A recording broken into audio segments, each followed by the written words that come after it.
noite a todos, sejam bem-vindos ao canal Espirais de Luz, agradecendo sempre a nossa maravilhosa equipe Espirais de Luz, a espiritualidade que está sempre presente, nos assessorando e trabalhando conosco para trazermos a melhor informação e trazermos também o esclarecimento que todos nós necessitamos.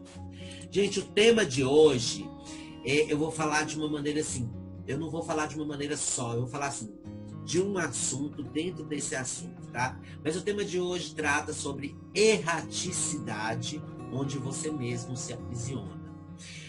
Mas tem uma pergunta, vamos primeiro esclarecer. O que é erraticidade? A gente ouve muito sobre isso em centro espírita, em palestra. O que é erraticidade?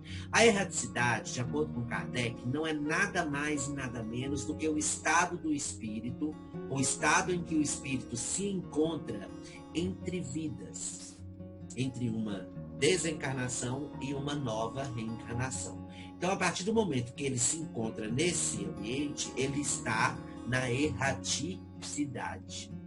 Ok. A erraticidade, ela não é nem plano de luz e nem umbral. Ela é a erraticidade. Ela é o estado do espírito, tá bom? Então, vamos entender isso de uma maneira mais prática. Né? Uma pergunta constante entre nós encarnados é o que acontece após a morte. Então, de todas as formas, várias são as possibilidades. E hoje nós vamos falar sobre esse espírito, né? Que não é esclarecido e que chega do outro lado quase sem consciência total do que está acontecendo ao seu redor e não acredita que está morto. Continua agindo como se estivesse vivo. Ou seja, ele é aquele espírito que vai ao próprio funeral e pensa estar sonhando com isso. Ele, dentro dessa ilusão, acaba por ficar ao redor do próprio caixão com seu corpo. Ou acaba, e depois do enterro, ainda acaba voltando para casa para ficar com seus familiares. Ele tem noção ali daquela história de que ele estava desencarnado, que ele estava nesse caixão, mas ao mesmo tempo ele tem um sentimento de anulação dessa ideia, ignorando completamente que isso seja uma realidade. Então é interessante observar que mesmo depois do enterro, o espírito acaba voltando para casa e começa aí uma tentativa incessante desse espírito em se comunicar com todos e daí acontece o que a gente sabe, que é que ninguém vai responder às suas perguntas. Aí ele começa a se sentir ignorado, ofendido, e isso daí já causa a sua primeira desorientação inicial. Até então, gente, ele está na erraticidade, mas está neutro. Dentro desse espectro, ele opta por não aceitar auxílio de outros espíritos, que acabam aparecendo para ajudar e acaba realmente alimentando essa cegueira para os sinais da vida etérea. Então ele começa assim, a se tornar uma pessoa extremamente perturbada, né, por essa situação. Aí começa a se recordar do que aprendeu em vida, começa a questionar o que lhe disseram, né, aquela história de que os bons vão direto para o céu e os maus para o inferno. E o que ele está fazendo ali, que ele ainda não foi nem para o céu nem para o inferno. Então, como todos nós sabemos, uma pessoa nunca vai se julgar má. Ela fica esperando que os anjos protetores bondosos venham buscá-la, como se ela nunca houvesse cometido nenhuma falha em todo o seu processo de vida. Esse é um problema sério que todos nós, seres humanos, temos. Nós acreditamos que nós somos certos, que a nossa vida está correta, que nós não cometemos falhas, tá? Mas a realidade é outra. Sabe por quê? Porque ele fica ali e nenhum anjo vai aparecer, sabe? E isso gera estagnação espiritual, fazendo com que alguns fiquem por anos ou séculos em sua própria casa, ou no local de desencarne, ou junto de seus bens, tesouros e pertences, ou se prende aos seus amores, sejam eles familiares ou não. É nesse momento que, preso pelo sentimento materialista, muitas dessas pessoas que viveram sua reencarnação só voltadas aos prazeres materiais, sem em momento algum se preocuparem com seu futuro espiritual, acabam presas na erraticidade. sabe? E buscando diariamente os mesmos tipos de prazeres que cultivam enquanto encarnados, ou cultivaram enquanto encarnados. E é o que gera a maioria das influências vividas pelos médiuns ou pelas pessoas em processo de obsessão, quando esses irmãos acabam se acomodando junto deles, principalmente se eles também apreciam os mesmos vícios. O que abre portas, acessos para a psicosfera, que vai sofrer as influências que vão acabar por induzir essas mesmas pessoas a praticar aquilo que vai gerar a oportunidade para esses influenciadores usufruírem desses fluidos. No caso de bebida, cigarro, droga, sexo, enfim, suicídio, o que quer que seja. É complicado, porque a erraticidade, ela abriga espíritos neutros que não querem nem ser bons nem ser maus, que não estão nem aí, estão ali estagnados espiritualmente, como ela também tem aqueles que são bons e que estão tentando ajudar os outros, e aqueles que são inferiores, que também estão tentando seduzir esses neutros a partirem para um lado negativo e continuar alimentando a energia do umbral. Porque a energia do umbral, ela é alimentada pelos próprios espíritos que estão em sofrimento. É bom entender isso, tá? É uma escolha livre, que pelo fato de não praticarem o bem ou o mal, eles com o tempo se prendem energeticamente a esse ambiente. E aí a condição aprende a se alimentar da energia dos vivos ou encarnados, né? Como muitos dizem em várias manifestações mediúnicas, eles são encostos numa pessoa que tenham condições favoráveis e possam oferecer aquilo que querem, e assim, mesmo sem saber que estão ali prejudicando, esses irmãos sugam toda a energia daquele ser influenciado e deixa a vítima cada vez mais debilitada, sujeito a uma melancolia profunda, enfraquecimento psíquico e orgânico, fazendo com que comecem a surgir as doenças. Então, a gente praticamente é nossas escolhas que abrem essas portas. Se você mantém uma energia saudável dentro da sua mente, dentro do seu corpo, você acaba, assim, espantando esse tipo de situação. Você não abre a porta para aquele espírito que está na erraticidade, que ainda está nessa atmosfera do planeta Terra, né, da matéria. Você não abre porta para ele. Então ele ainda está preso a esses sentimentos terrenos. Para ele atravessar a porta, alguns aprendem a atravessar a porta, parede, entende que a matéria não é mais um obstáculo para ele, mas muitos deles mantêm um sentimento de vida, de morte, quando vivos. O sentimento de morte é esse. É você achar que você sabe que você está desencarnado e que para você entrar nos lugares, como você não consegue tocar nas coisas, né, e não consegue atravessar a parede de imediato, você tem que esperar alguém abrir a porta para você passar e entrar, ou seja, tem que ser permissivo isso. E a maioria dos casos que acontecem é com a permissão das pessoas que estão encarnadas. Por isso que a gente fala, gente, quando alguém desencarna na nossa família, vamos orar por esse espírito e ter pensamentos positivos, porque quando você alimenta a melancolia e a tristeza, você acaba prendendo esse espírito dentro do próprio meio familiar em que você vive, pela questão da erraticidade. Ela é proporcional, essa erraticidade, à vibração dos seus habitantes, isso mesmo. Quando começam a praticar tantos atos que possam prejudicar sua vítima e todos ao seu redor, ele passa de um espírito neutro para um espírito obsessor, confirmando assim o seu baixo teor energético, ou seja, ele cede, né, à vontade negativa. E assim, como quando um espírito comete delitos graves em vida na Terra, como assassinatos, crimes de todos os tipos, atos de má-fé, traições, abusos, ele é atraído para as regiões de sombra e dor quando desencarna, ou mais conhecido como umbral. Esses corações também atingem um nível energético compatível com essas regiões. E no mundo ou plano espiritual, quem rege lá é a lei do magnetismo. Então, pelo sofrimento, ele chegará um dia ao arrependimento e ao desejo de reparar o mal praticado.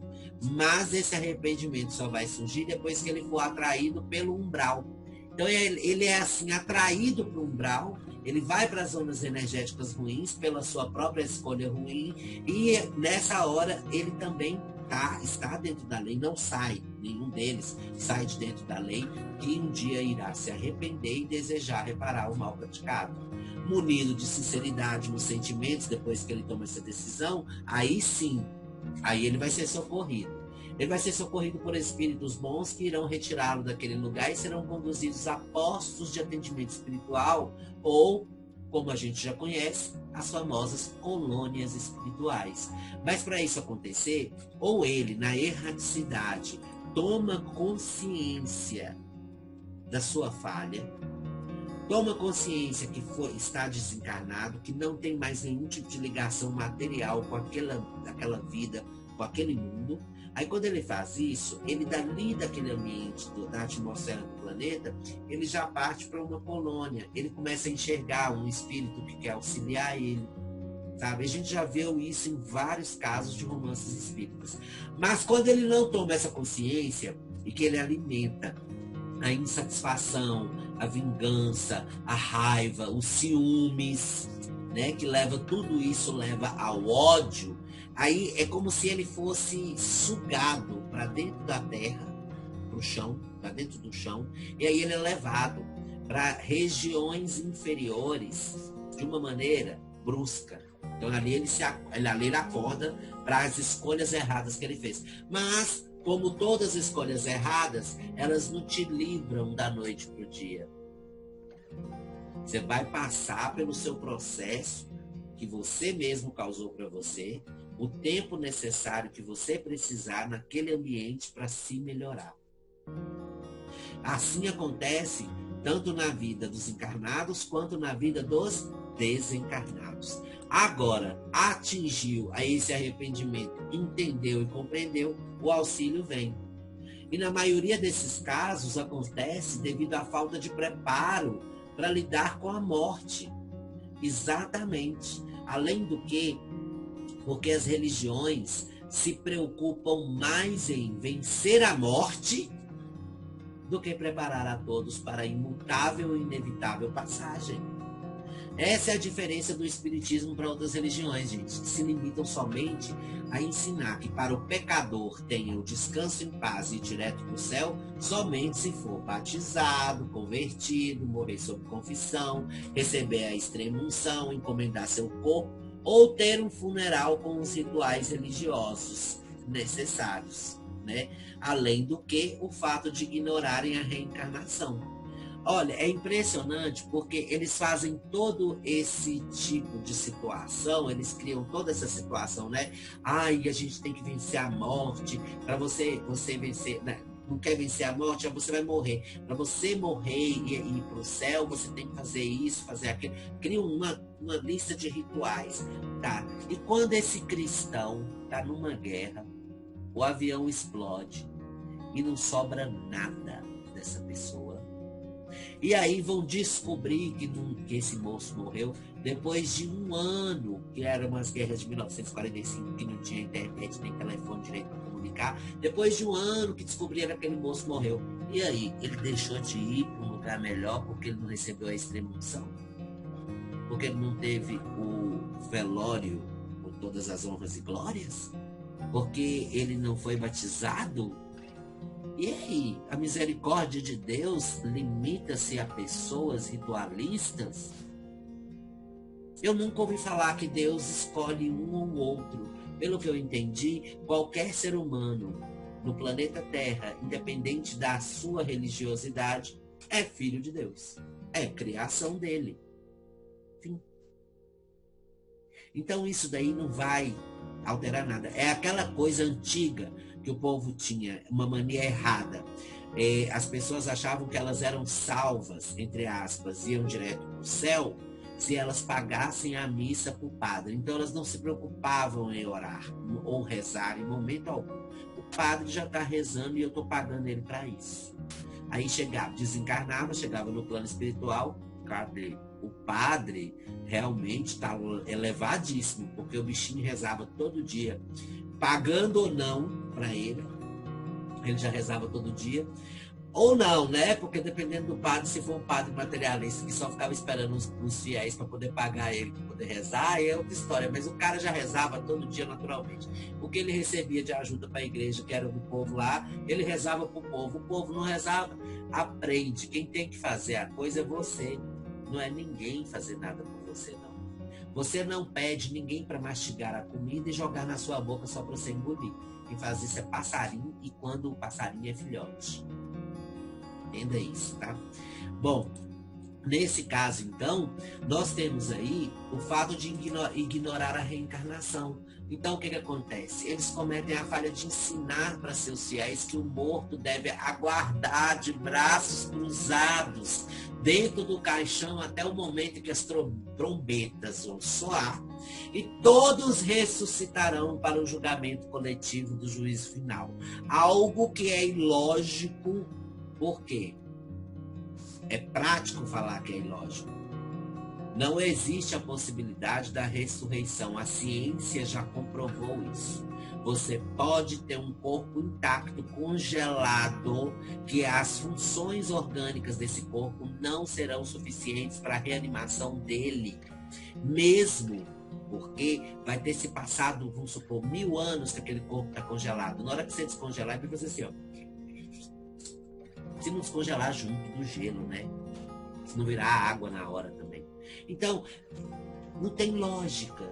É uma coisa muito surreal. É muito mágica falar de ressurreição. É uma magia que não existe. E aí o que acontece? Acontece que dessa forma, temos um espírito, né, acordado, sem saber o que fazer ou para onde deve ir. Ou temos um que vai adormecer e esperar o momento do juízo final para voltar ao seu antigo corpo, o que dos dois modos vai gerar estagnação na evolução espiritual desse ser. O que está acordado, ele tem muito mais chance de se melhorar, de conseguir resgatar esse processo e passar por uma fase melhor do que o que está dormindo. Quem já leu alguns romances espíritas, nós temos lá uma citação sobre o Vale dos Adormecidos. O que é isso?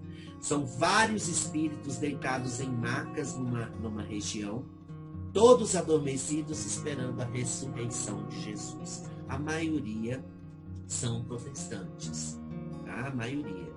Alguns são católicos, mas a maioria são protestantes. Então eles estão lá adormecidos, gente. E eu não estou falando, não é de 10 anos, não. Eu estou falando é de 100, 200, 300 anos do mundo esperando a ressurreição. Quando eles acordam em massa. Uma grande quantidade acorda e aí olha para um lado, olha para o outro, não sabe onde está, junta com os outros e sai aquele grupo em massa. Para vocês terem uma ideia, o umbral não é formado só por espíritos ruins, espíritos feios, espíritos... Não, tem lugares que são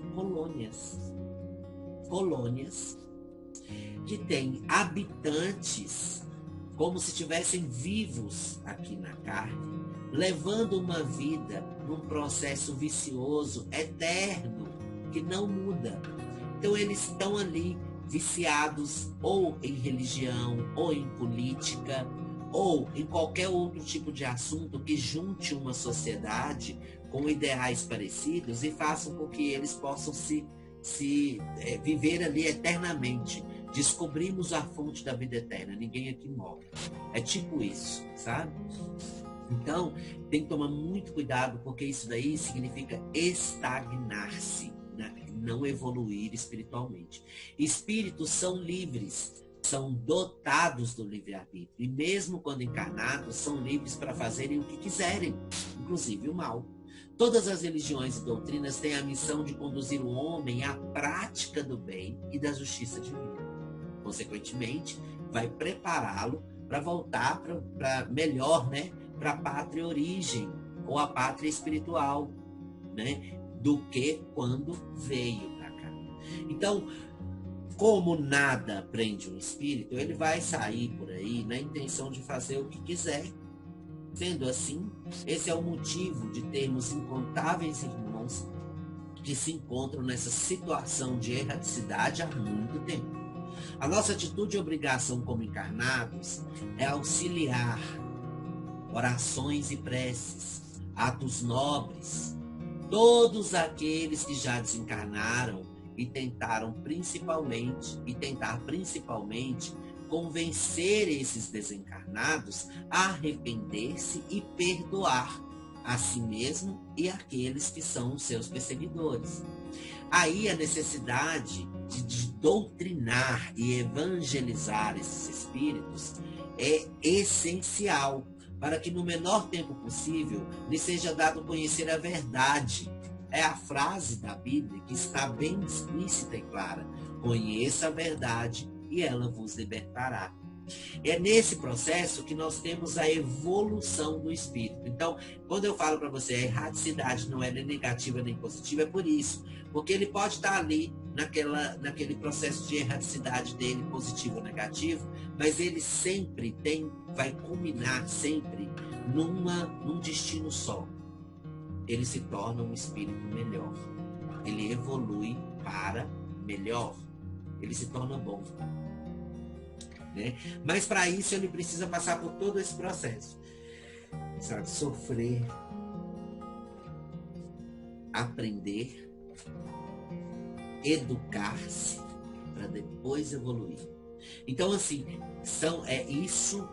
isso nós habitando um planeta na era de prova e expiação.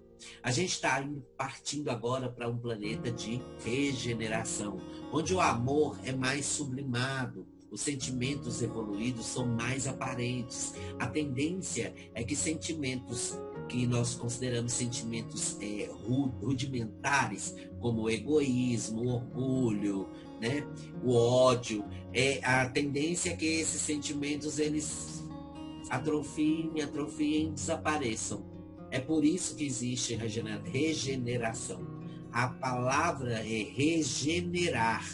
Regenerar significa reformular, refazer, entendeu? Então, quando você faz isso, é transformando todos os sentimentos negativos em sentimentos positivos. Aí sim, nós teremos uma erraticidade mais luminosa, menos densa.